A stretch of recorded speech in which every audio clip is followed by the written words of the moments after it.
Etymol Soldier here, and I am back to talk about Daredevil Born Again, Season 1, Episodes 1 and 2, and my thoughts on these episodes. Yeah, I know I'm very late to the party on this one, but I do have my reasons. One of the reasons is this is a Disney Marvel TV show, and the majority of them have been shit. The last one I watched was Agatha All Along, and I only watched like one episode before I quit. And after that, I was kind of, let's not bother going back to any more Marvel shows. But then I saw a lot of the talk about Daredevil and a new series, and I thought, let's give it a shot. Let's see if the rumours are true that they have decided to go in a different direction, the direction of actually making something watchable and not something total shit. So I watched them, and I think they're okay. They're not fantastic. I remember the Netflix Daredevil shows. They were better. I think the third season did drop off for me, but overall they were good seasons. So compared to them, it's not great, but compared to the onslaught of the other fucking Marvel shows, this is an improvement.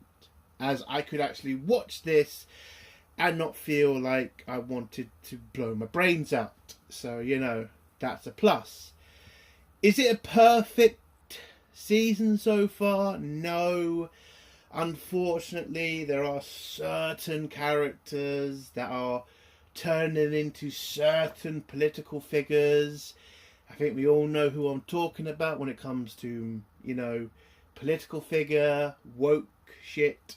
I think we all know. So I think that part of it isn't great. But I'm not that bothered about it as long as they do it in a smart way.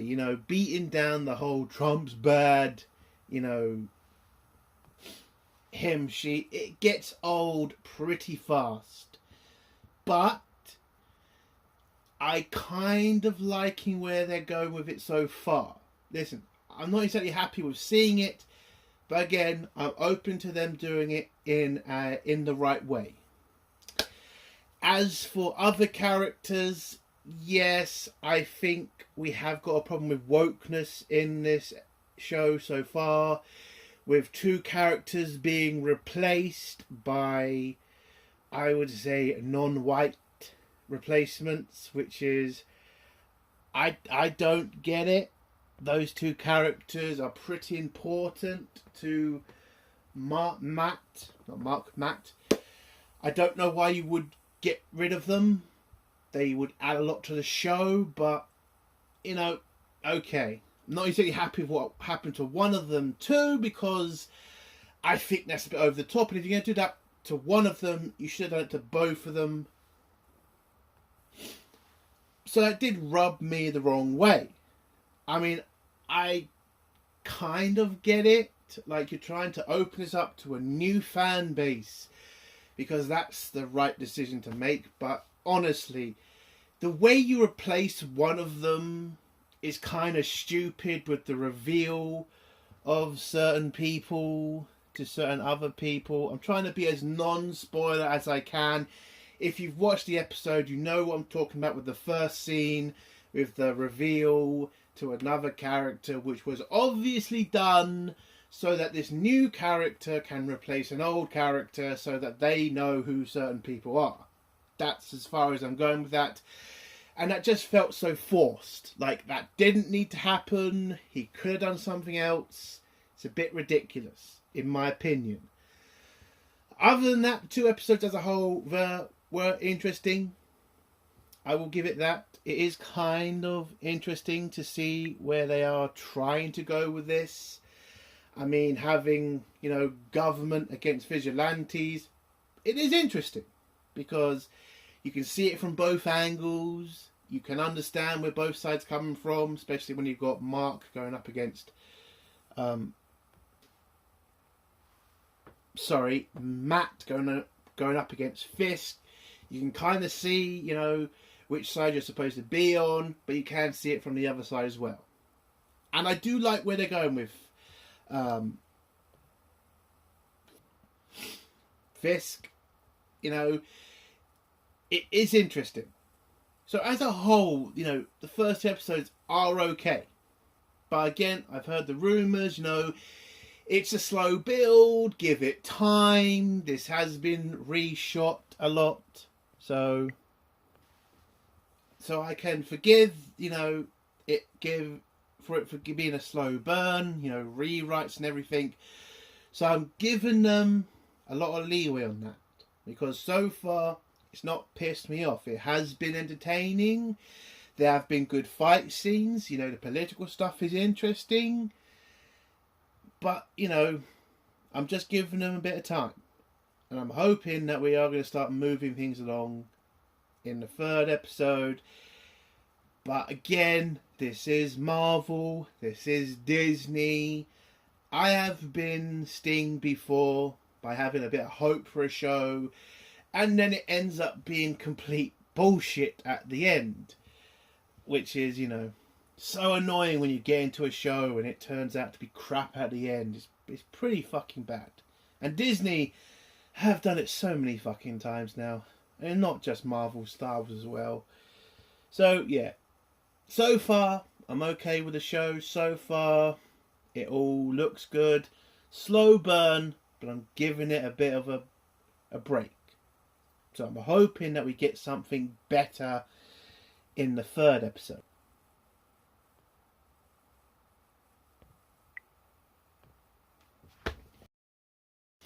Sorry, just fixed something there. But yeah, so what I give these two episodes out of 10.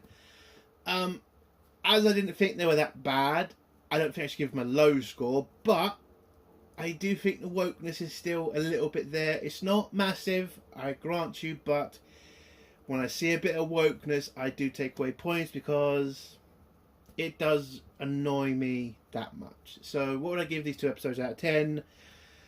I give the first episode a 7 because of the fight scene in the beginning, which was pretty damn good. For the second episode, I will give a 6. So 7 and 6, I think they're pretty fair. Yeah, if you haven't watched the episodes, I'll give it a try. It does feel like Daredevil. It doesn't seem like they've taken anything away from Matt and Fisk so far. Seems like the same Fisk from the first 3 seasons of Daredevil. So I say, give it a chance. Give it a chance. So let's get to spoilers now. If you don't want to hear spoilers, leave in 3, 2, 1. So the first episode was mainly about, you know, showing us basically where everything is, you know, where Matt is, where Fisk is, and where the city of New York is. We find Matt going to a bar with his 2 friends, Fergie and Karen, where they're talking to a bunch of coppers and, you know, having some fun, drinking some stuff. And then Fergie gets a call from a client of his, and it turns out his client is being chased by somebody, and it turns out that person is not looking for the client. They are looking for Fergie and Karen. And it turns out the person who's doing this is Bullseye.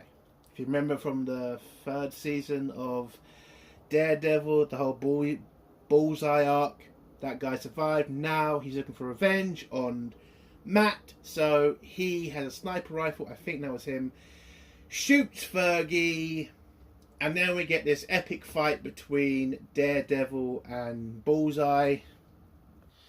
We do get some lovely shots of Bullseye just throwing random things everywhere and it just hitting people.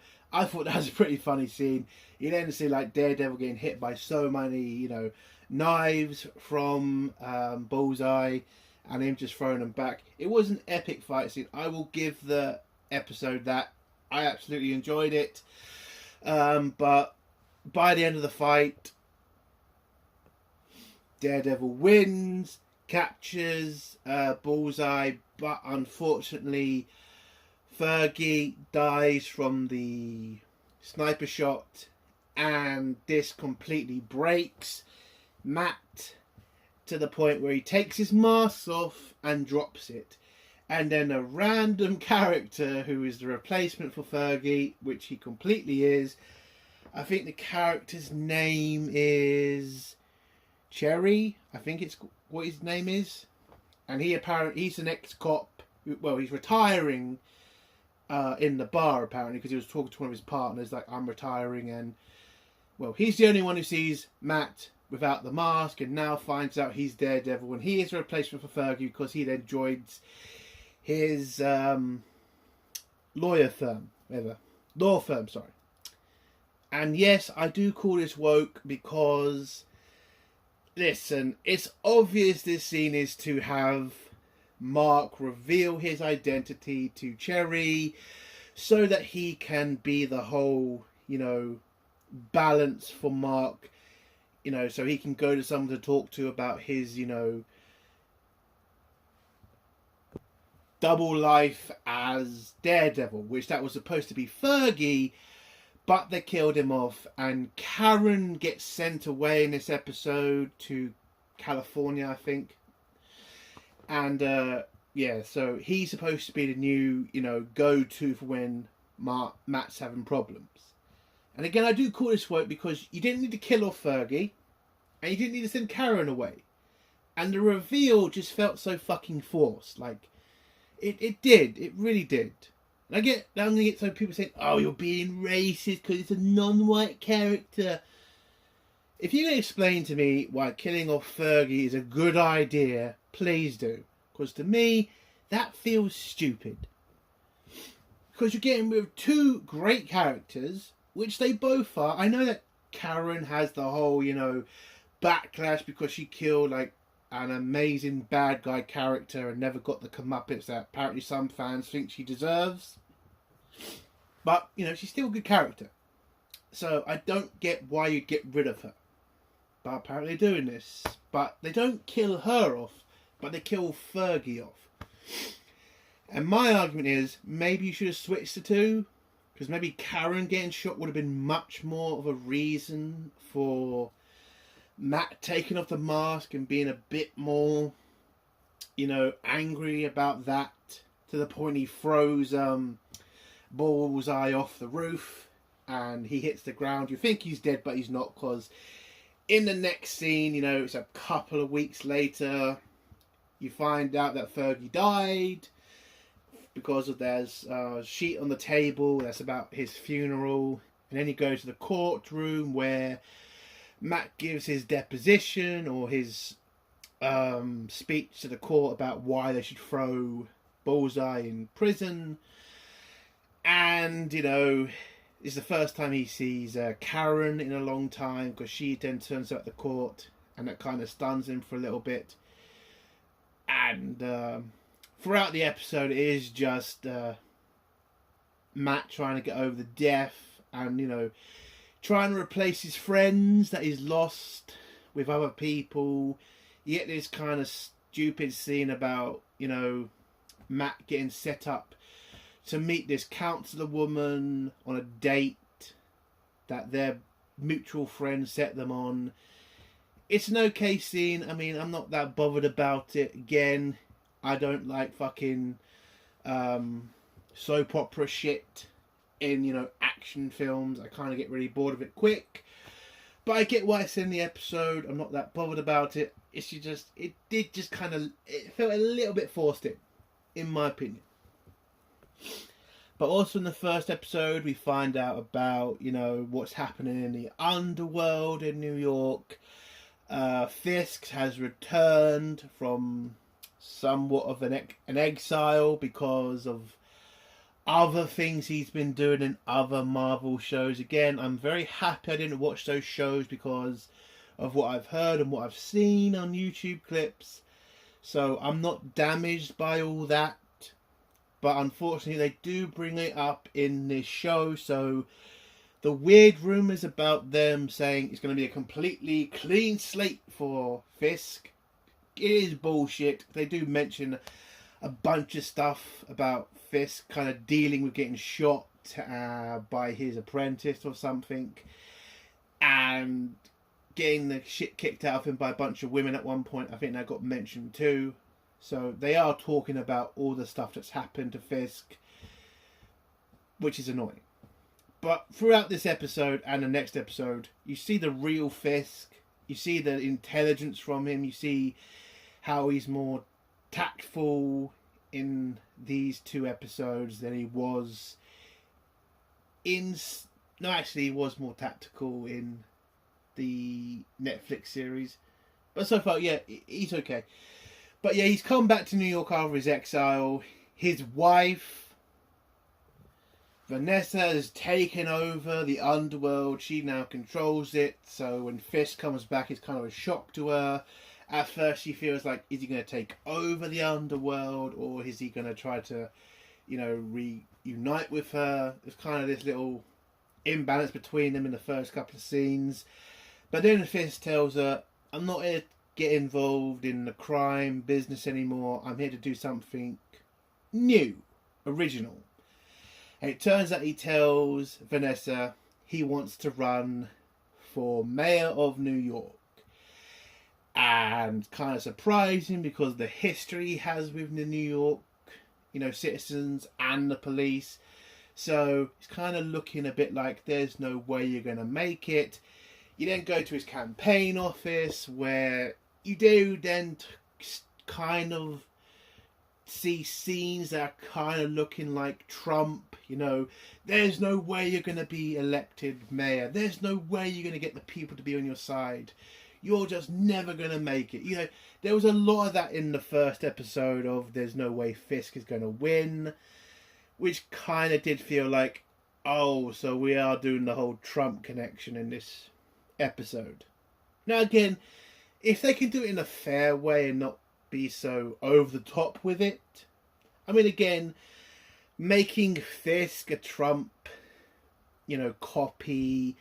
I mean, I get it, but they're going to do the whole scene where they say the mayor's a convicted felon and don't trust him. And I wonder who they could be talking about if they do that scene. I mean, it is kind of annoyingly obvious what they're doing here. But again, if it's written right, if it's entertaining, I got no issue with it. But again, it's got to be interesting and entertaining, which is something Marvel hasn't been for the last couple of fucking years. But yeah, so we see the run. He's doing badly, but you see a bunch of clips where he starts going up in the polls. You then find out that Fisk is also using social media to really bump up his numbers with the youth vote. Again, who could they be talking about with that? And by the end of the episode, oh yeah, Matt always has a couple of dates with the woman that he met up with, the counsellor. They're apparently getting off like a house on fire, which is okay. You also get this great scene between Fisk and Matt, where Matt goes to Fisk to do a parlay kind of meeting where they both talk to each other about the past and the present, about his political run, and how Matt kind of gives him a kind of small warning, like, I'm going to keep an eye on you, don't fuck about. And Fisk just says, is that you talking, or is that your darker half talking? And again, what I loved about this scene between them is they are both kind of like each other. Like, they both have a dark side. They have a light side and a dark side. And when they let the dark side take over, that's when things get interesting. So Matt's trying to give him the warning about the whole don't fuck up, or the dark side will come out. And Fisk is also trying to give him the warning of, yeah, but I also have a dark side that can also compete with you. So I love that scene. And so the first episode ends with Fisk winning the election to become mayor of New York. And Matt hears about this and he's kind of really struck by it because, again, He knows who Fisk is. He also knows what he can do. So he is very worried about this. And the episode ends with Fisk giving like a speech on all the screens in New York. And, saying how he's going to rebuild New York. He's going to make New York prosper. Again, you kind of felt like the people writing this wanted him to say, make New York great again. You knew it. You knew that's where they were going to go with it. But you kind of felt like Disney probably pulled them back and said, yeah, let's not make it too fucking obvious who we're talking about here. But again, everything else you look in the episode, the social media use, the criminal trying to become a politician thing.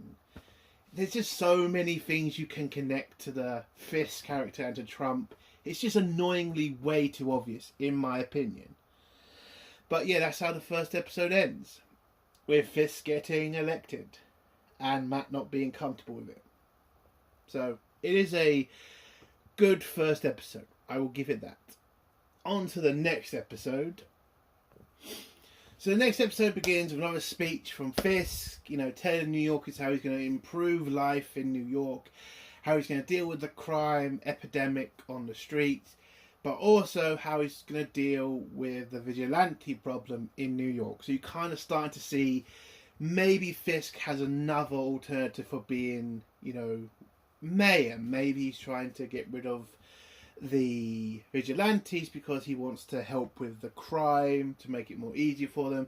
I mean, I don't know. That could be a plan he has. I think it might be something more bigger than that. But again, why would I actually love, and what I would hope this show would be smart enough to do, would be not to make Fisk the main bad guy.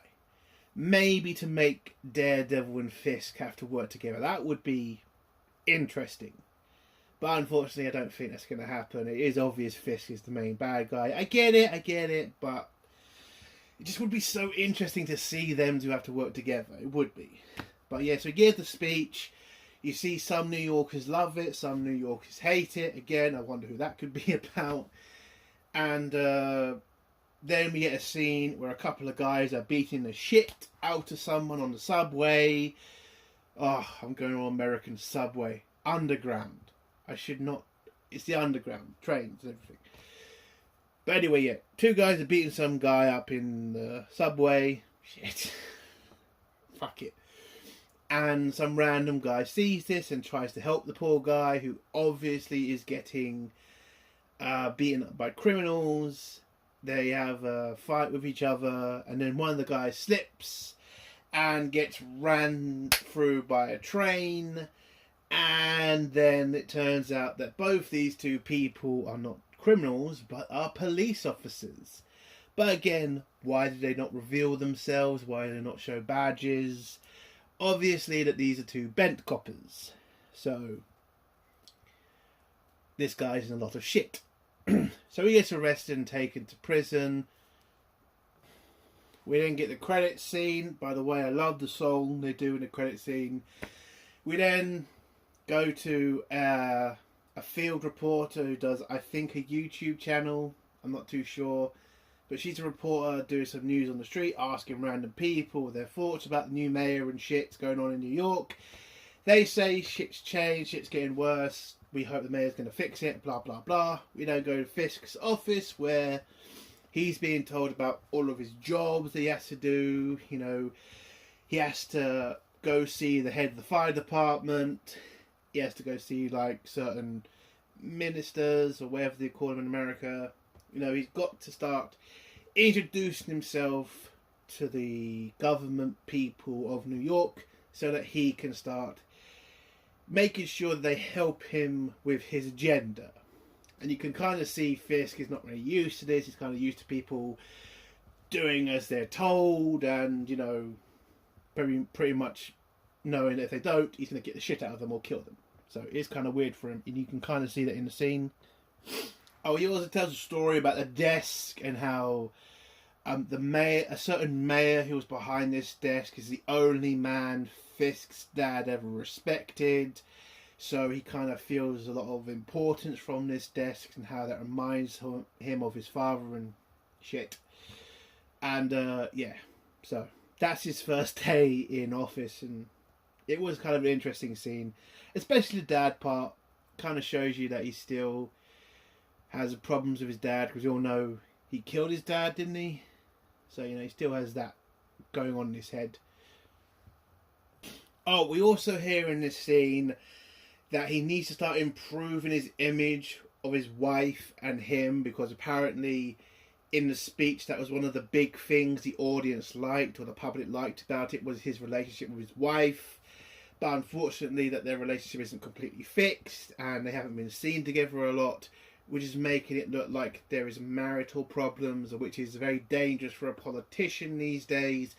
So he has to fix that.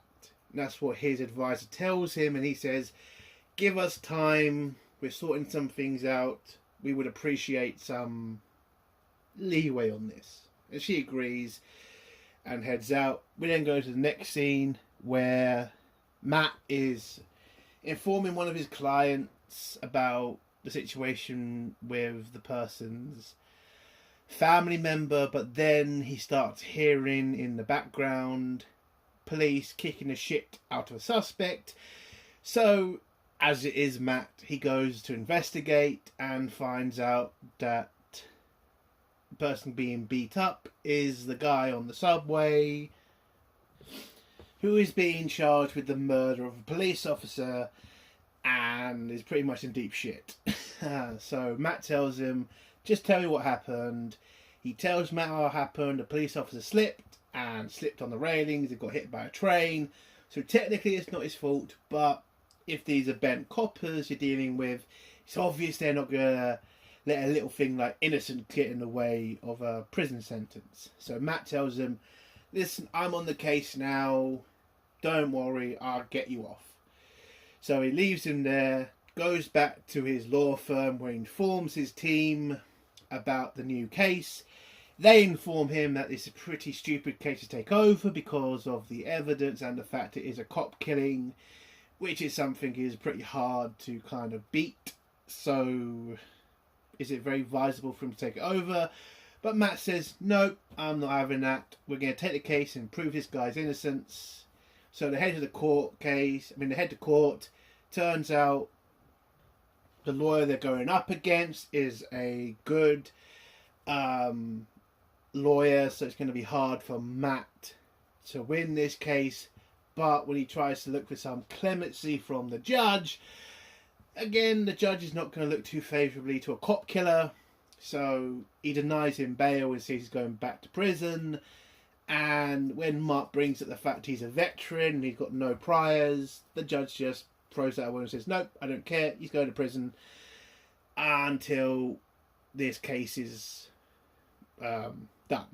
So Matt obviously says fine, and then goes to the guy's house to speak to his ex-wife, where they ask her questions, and she kind of doesn't really want to get involved because I think it's his ex-wife, or they're having some problems themselves. Then Mark manages to find, it's Cherry that manages to find an outfit. It turns out this guy is a vigilante, some white wolf something. And so Matt's not exactly happy that his client didn't inform him of his double life, because if the police find out about him being a vigilante, and if a vigilante is seen to have killed a cop, that's not exactly good for other vigilantes. So that could bring up more problems for other people. So Matt has to ask the question, like, why didn't you tell me? He says he didn't think it would be that important. And then Matt has to go try to get the judge not to put this in evidence that might put his family at risk if criminals understand that he is a vigilante who has put a couple of people in prison. So the judge agrees. You do get this kind of stupid line about his amulet being powerful or something, which I kind of felt was funny.